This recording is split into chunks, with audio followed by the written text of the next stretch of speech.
नमस्कार दोस्तों, मेरे चैनल रामेश्वरम भक्ति चैनल में आप सभी का हार्दिक स्वागत है। दोस्तों, जय श्री कृष्णा। दोस्तों, स्नान को हम अक्सर एक साधारण रोजमर्रा की गतिविधि मानते हैं। कई लोग इसे सिर्फ एक दिनचर्या का हिस्सा समझते हैं, जिसके कारण वे किसी भी समय स्नान कर लेते हैं या कभी-कभी इसे पूरी तरह छोड़ देते हैं। लेकिन क्या आप जानते हैं कि हमारे पवित्र शास्त्रों के अनुसार स्नान एक अत्यंत महत्वपूर्ण और शुद्धिकारी कर्म माना जाता है। वास्तव में यह हमारे सभी प्राचीन ग्रंथों जैसे कि पुराणों और शास्त्रों में एक विशेष स्थान रखता है। स्नान केवल शरीर की सफाई का माध्यम नहीं है, यह आत्मा, मन और शरीर तीनों को शुद्ध करने का एक आध्यात्मिक कृत्य है। जब तक हमारा शरीर शुद्ध नहीं होता है, तब तक मन और आत्मा भी शुद्ध नहीं हो सकते हैं। और जब तक मन और आत्मा शुद्ध नहीं होते, तब तक कोई भी धार्मिक या सांसारिक कार्य सफल नहीं हो सकता। यही कारण है कि हमारे शास्त्रों में यह कहा गया है कि किसी भी महत्वपूर्ण कार्य की शुरुआत से पहले शरीर को उचित स्नान से शुद्ध करना आवश्यक है। यदि ऐसा नहीं किया जाता है तो उन कार्यों में बाधाएं उत्पन्न हो सकती हैं और वे सफल नहीं हो पाते। शास्त्रों में स्नान के लिए कई महत्वपूर्ण नियम और विधियां बताई गई हैं। यदि हम इन नियमों का पालन करते हैं तो न केवल हम अपने शरीर को शुद्ध करते हैं, बल्कि मानसिक और आध्यात्मिक लाभ भी प्राप्त करते हैं। स्वयं भगवान श्री कृष्ण के स्नान के महत्व और इसे सही तरीके से करने के बारे में बताया है। उन्होंने कहा है कि जो कोई भी शास्त्रों में बताए गए विधि विधान से स्नान करता है, वह सभी पापों से मुक्त हो जाता है और उसे समृद्धि, सुख और शांति प्राप्त होती है। हमारे शास्त्रों के अनुसार जब कोई व्यक्ति स्नान करते समय विशेष मंत्रों का जाप करता है, तो उस जल में ही पवित्र गंगा का वास हो जाता है और उस व्यक्ति का जीवन धन्य हो जाता है। जैसे गंगा स्नान सभी पापों को धो देती है, वैसे ही स्नान के दौरान मंत्रों का जाप करने से जल शुद्ध हो जाता है और उस व्यक्ति पर दिव्य कृपा बरसती है। भगवान श्री कृष्ण ने स्नान करने की विधि, सही समय, मंत्र और यहाँ तक कि बीमार व्यक्ति के लिए स्नान का तरीका भी बताया है। उन्होंने यह भी समझाया कि स्नान के तुरंत बाद क्या करना चाहिए। इन नियमों का पालन करने से केवल गरीबी दूर होती है, बल्कि हर प्रकार की समृद्धि, सफलता प्राप्त होती है। स्नान से संबंधित सबसे महत्वपूर्ण नियमों में से एक है ब्रह्म मुहूर्त। ब्रह्म मुहूर्त में स्नान करना, यह समय सभी आध्यात्मिक क्रियाओं के लिए सबसे शुभ माना जाता है। ब्रह्म मुहूर्त रात के अंतिम चरण में होता है, जो सूर्योदय से लगभग 1.5 से 2 घंटे पहले होता है। आमतौर पर यह समय सुबह 4 बजे से 5 बजे के बीच का होता है।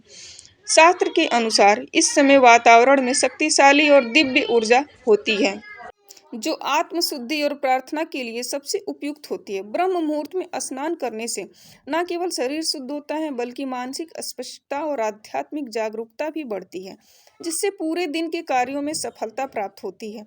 इसके विपरीत सुबह 8 बजे के बाद स्नान करने की अनुशंसा शास्त्रों में नहीं की गई है। तब तक वातावरण में दिव्य ऊर्जा कम हो जाती है, जिससे व्यक्ति में सुस्ती और थकान का अनुभव हो सकता है। उसका दिन निष्क्रियता में व्यतीत हो सकता है। जहाँ तक विवाहित स्त्रियों की बात है, तो विशेष रूप से जो पारंपरिक नियमों का पालन करती है, उनके लिए शास्त्रों में बाल धोने के कुछ विशेष नियम बताए गए हैं। स्त्रियों को अमावस्या, पूर्णिमा और एकादशी जैसे पवित्र दिनों में बाल धोने से बचना चाहिए। यह दिन अत्यंत पवित्र माने जाते हैं और इन दिनों बाल धोने से घर में दुर्भाग्य और अशांति आ सकती है। इसी प्रकार त्योहारों के दिन भी बाल नहीं धोने चाहिए, उससे बचना चाहिए और इसके बजाय एक दिन पहले बाल धो लेना उचित होता है। ज्योतिषी दृष्टिकोण से देखा जाए तो अमावस्या, एकादशी और पूर्णिमा के दिन चंद्रमा अपनी चरम स्थिति या सबसे कमजोर स्थिति में होता है। इन दिनों बाल धोने से विशेष रूप से विवाहित स्त्रियों के लिए पारिवारिक जीवन में विघ्न उत्पन्न हो सकते हैं। सोमवार का दिन विवाहित स्त्रियों के लिए बाल धोने के लिए शुभ माना जाता है, लेकिन यदि कोई उपवास कर रही हो तो बाल धोने से बचना चाहिए। अगर किसी स्त्री का बच्चा सोमवार को जन्मा हो तो उसे इस दिन बाल नहीं धोने चाहिए, क्योंकि यह उसके बच्चे के स्वास्थ्य पर बुरा असर डाल सकता है। मंगलवार को विवाहित स्त्रियों को बाल धोने से बचने की सख्त सलाह दी जाती है, क्योंकि यह दिन आर्थिक परेशानियों और वैवाहिक जीवन में तनाव का कारण बन सकता है। अगर किसी वजह से मंगलवार को बाल धोना जरूरी हो, तो बाल धोने से पहले आंवले का लेप लगाकर इसके नकारात्मक प्रभाव को कम किया जा सकता है। बुधवार को बाल धोना आमतौर पर शुभ माना जाता है, लेकिन जिन स्त्रियों के छोटे भाई होते हैं उन्हें इस दिन बाल धोने से बचना चाहिए। ऐसा माना जाता है कि बुधवार को बाल धोने से छोटे भाइयों पर संकट आ सकता है। इससे बचने के लिए भगवान गणेश या वरुण देव की पूजा की जा सकती है। गुरुवार के दिन बाल धोने से बचना चाहिए। खासकर विवाहित स्त्रियों को ऐसा माना जाता है कि गुरुवार को बाल धोने से घर में दरिद्रता आ सकती है और पति की आयु कम हो सकती है। यदि किसी कारणवश गुरुवार को बाल धोने की आवश्यकता हो तो पानी में थोड़ी हल्दी या बेसन मिलाकर बाल धोने से नकारात्मक प्रभाव कम हो सकता है। शुक्रवार का दिन विवाहित स्त्रियों के लिए बाल धोने के लिए शुभ माना जाता है। हालांकि जो स्त्रियां पुत्र प्राप्ति की कामना करती हैं या जिनके पहले से पुत्र हैं, उन्हें इस दिन बाल धोने से बचना चाहिए। यदि आवश्यक हो तो बाल धोने से पहले थोड़ा दही बालों में लगाकर धोने से नुकसान कम हो सकता है। शनिवार का दिन बाल धोने के लिए अत्यंत अशुभ माना जाता है, क्योंकि इस दिन भगवान शनि की विशेष महत्ता है। ऐसा माना जाता है कि शनिवार को बाल धोने से भगवान शनि का क्रोध आ सकता है, जिससे आर्थिक कठिनाइयां और पारिवारिक जीवन में समस्याएं उत्पन्न हो सकती हैं। यदि शनिवार को बाल धोना बहुत आवश्यक हो तो बाल धोने से पहले दूध का उपयोग बालों पर करने से नकारात्मक प्रभाव को कम किया जा सकता है। इन नियमों के अलावा यह भी कहा जाता है कि शनिवार, मंगलवार और गुरुवार के दिन बाल, नाखून नहीं काटने चाहिए, उससे हमें बचना चाहिए। हमारे शास्त्रों के अनुसार इन दिनों नाखून या बाल काटने से हमारे शरीर के चारों ओर मौजूद सूक्ष्म ऊर्जा अवरंध उत्पन्न हो सकता है, जो हमारे स्वास्थ्य और मानसिक स्थिति को प्रभावित कर सकता है। साथ ही विवाहित स्त्रियों के लिए उनके मांग में सिंदूर लगाने की जगह विशेष महत्व है।